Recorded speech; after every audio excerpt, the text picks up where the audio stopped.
जी हाँ भाई बहनों, नमस्कार। अभी हम शिव महापुराण की कथा सुनने आए हैं। श्रीमान कथावाचक विश्वविख्यात प्रदीप मिश्रा जी का कथा सुनने आए हैं। दोस्तों, अभी हम सेज बहार में हैं। देखिए, भांति भांति की दुकानें लगी हैं, लोग जा रहे हैं। लाखों की तादाद में लोग यहाँ आ रहे हैं। सेज बहार रायपुर। जी हाँ भाई बहनों, देखिए लोग बोरिया बिस्तर बांध कर आए हैं। यहाँ रहना है और एक लोटा जल की कीमत वो जानते हैं। जी हाँ, शिवलिंग में एक लोटा जल चढ़ाने से क्या पुण्य मिलता है, ये कथा हम सुनने जा रहे हैं। विश्वविख्यात श्री प्रदीप मिश्रा जी श्री शिव महापुराण कथा सेज बहार रायपुर में आपका स्वागत है मित्रों। लाखों की तादाद में लोग आए हुए हैं।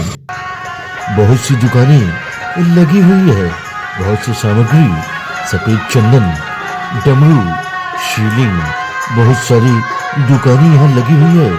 भाई बहनों, देखिए, आइए आपके शहर रायपुर छत्तीसगढ़ सेज बहार में।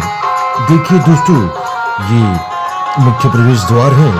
जब आएंगे और कथा सुनेंगे तो भाई बहनों, दिल थाम कर देखिए, कथा का आनंद उठाइए, लुत्फ उठाइए।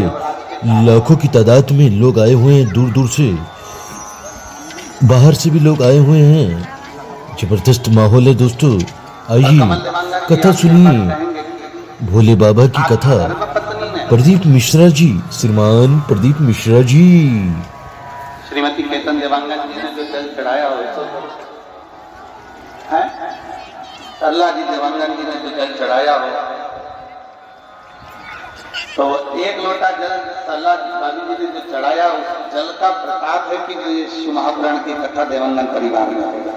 ये जल का प्रताप, हम तो इसको जल का ही प्रताप मानते। और मेरे रायपुर वालों, मेरी जीजियों, मेरे जीजाओं, मेरी बेटियों, मेरे भाई, मेरे बेटाओं, मेरी माताओं, मेरे बंधुओं, आपसे भी कही है कि आपको अगर रायपुर की इस पवित्र धरा पर शिव महापुराण की कथा 2024 में श्रवण करने को मिल रही है, तो ये आप कथा श्रवण करने के लिए अगर बैठे हो तो ये विश्वास मानकर चलना कि आपने जो शंकर को एक लोटा जल चढ़ाया होगा, उसका फल उसका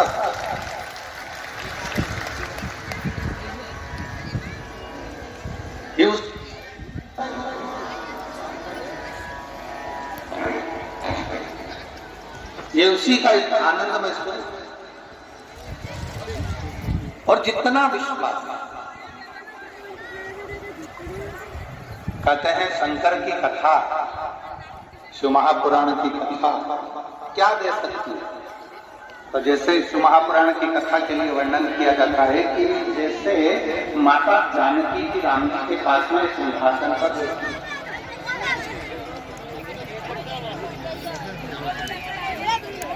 माता जानकी जी राघव जी के साथ में राम जी के साथ सिंहासन पर बैठी, और माता जानकी जब सिंहासन पर बैठी है, सिंहासन पर विराजमान है, तो माता जानकी जी ने राम जी से, राघव जी से प्रार्थना की। राम जी से निवेदन, राम जी से प्रार्थना, प्रभु मेरे मन का एक संशय है, आप मिटाएंगे क्या? राम जी ने पूछा, कौन सा संशय है तुम्हारा? क्या संशय?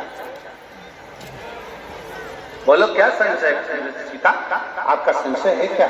माता जानकी जी ने कहा, मेरे भीतर का संशय ये है प्रभु कि आप अयोध्या के राजा बने, इसलिए आप खुश नजर आ रहे हैं, प्रसन्न नजर आ रहे हैं। सुग्रीव जी किष्किंधा के राजा बने, इसलिए प्रसन्न नजर आ रहे हैं, इसलिए उन्हें प्रसन्नता।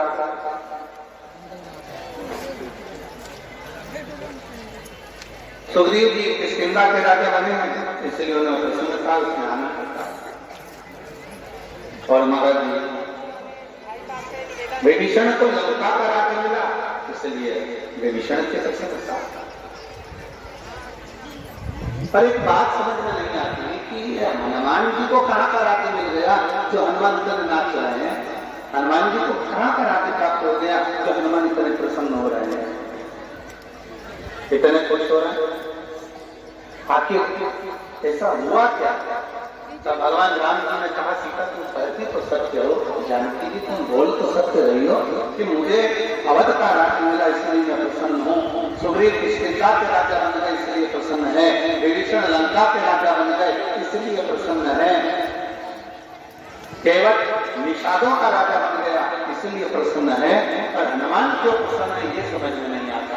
तब श्री हनुमान महाराज को राम जी ने बुलाया राम, और राम जी ने बुलाकर कहा कि अरे हनुमान एक बात बता, मुझे अवध का राज्य मिला इसलिए प्रसन्न हूँ, केवट निषादों का राजा बन गया इसलिए प्रसन्न है, सुग्रीव किष्किंधा का राजा बन गया इसलिए प्रसन्न है, और विभीषण लंका का राजा बन गया इसलिए प्रसन्न है। और ये बता हनुमान तुझे कहाँ का राज्य मिल गया तो जो इतना प्रसन्न है? तब हनुमान जी कहते हैं मेरे राम आपके चरणों का राज्य मुझे मिल गया, इससे बढ़कर सुख दुनिया का कोई।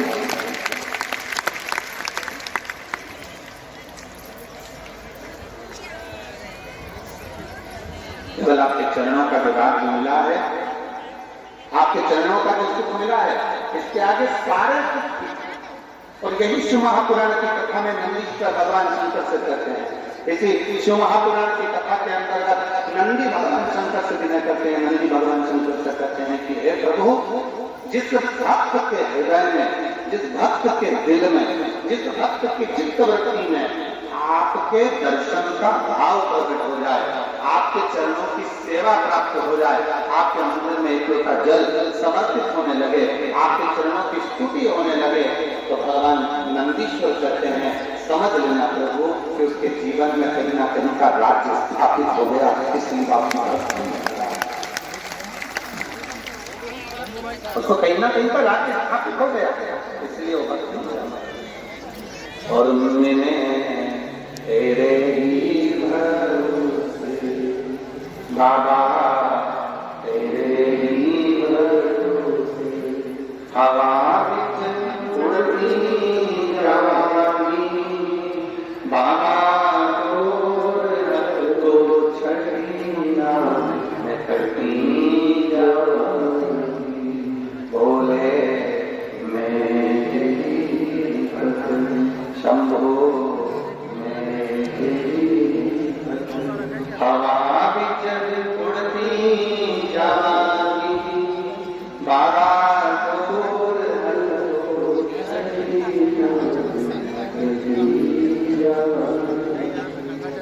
कहीं ना कहीं का राज्य।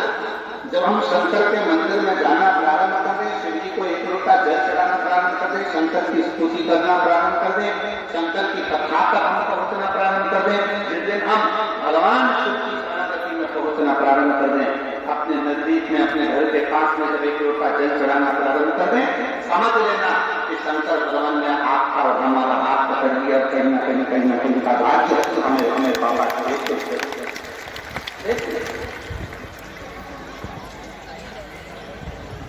बोल बोल का नारा है, इतना भीमा बोलोगे तो कल्याण तुम्हारा। जरा अच्छे से तो बोलो, बोल बोल का नारा है,